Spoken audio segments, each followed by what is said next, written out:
ഞാൻ K Jaleel, managing director, Kurumathur honey and innovated farmer producer company limited. Forest ഡിപ്പാർട്ട്മെന്റിന്റെ നിർദ്ദേശപ്രകാരം ഇതെങ്ങനെ നന്നായിട്ട് ഹണി പാക്ക് ചെയ്യാൻ പറ്റും എന്നുള്ളതാണ് നമ്മുടെ വിഷയം. ഒരു സീലിംഗ് ഉണ്ടാക്കുകയാണ്. ആദ്യം അതിന്റെ ബോട്ടിൽ സീൽ ചെയ്യാൻ വേണ്ടത്. സെക്കൻഡ് ലെയറായി. തേർഡ് ലെയർ എയർ പരമാവധി ഒഴിവാക്കിയിട്ട് വേണം അത് ലോക്ക് ചെയ്യാൻ, അല്ലെങ്കിൽ നമുക്കത് ലാസ്റ്റ് വരുമ്പോൾ പ്രായോഗിക ബുദ്ധിമുട്ടായപ്പം തേർഡ് ലെയറുമായി. പോസ്റ്റൽ ഡിപ്പാർട്ട്മെന്റ് നിർദ്ദേശിച്ചിട്ടുള്ളത് ഇപ്പോഴത്തെ ഇതിന് ത്രീ ലെയർ പാക്കിങ്ങും പിന്നെ അതിൻ്റെ ഇത് ഇങ്ങനെ ഒന്ന് ലൂസായിട്ട് പൊതിയുക. അല്പം ലൂസായിട്ട് തന്നെ പൊതിയണം, കാരണം അതുപയോഗിച്ച് ഒന്ന് പൊതിഞ്ഞു. ഇപ്പോൾ അടുത്ത ഘട്ടത്തിൽ അല്പം ഈർച്ചപ്പൊടി നിറയ്ക്കുക അടിഭാഗത്ത് തന്നെ ശരിക്കും ഇടിച്ച് പൊളിക്കണം. ഇതിനകത്തേക്ക് നമ്മളത് ഇറക്കി വെക്കുന്നു. ഇറക്കി വെച്ചിട്ട് ഇതുപോലെ തന്നെ ഈർച്ചപ്പൊടി നിറയ്ക്കുക.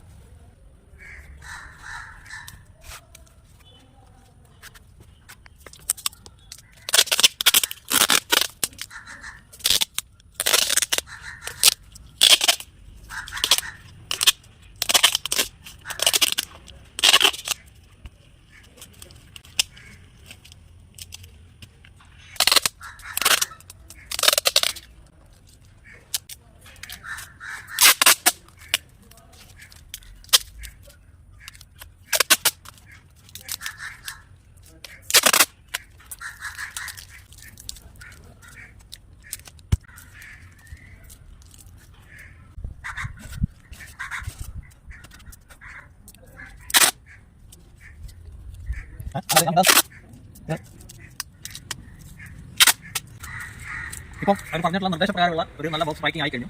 പെർഫെക്റ്റ് ആയിട്ടുള്ള ഒരു ടൈം കൈകാര്യം ചെയ്യാനുള്ള സംവിധാനം ആയിക്കഴിഞ്ഞു. അത് എൻ്റെ മുകൾ ഭാഗവും താഴ്ഭാഗവും ഇതുപോലെ ഒന്ന് സീൽ ചെയ്ത് തരണം.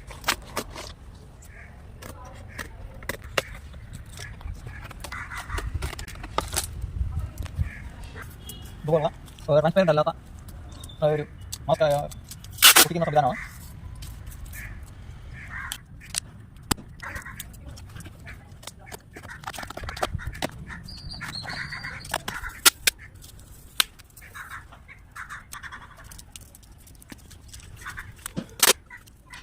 ഇന്ത്യയിൽ എവിടെയും ബൈ ഹാൻഡ് നല്ല ശുദ്ധമായ തേൻ നിങ്ങൾക്ക് 80 രൂപയ്ക്ക് എത്തിച്ചു കൊടുക്കാൻ പറ്റും.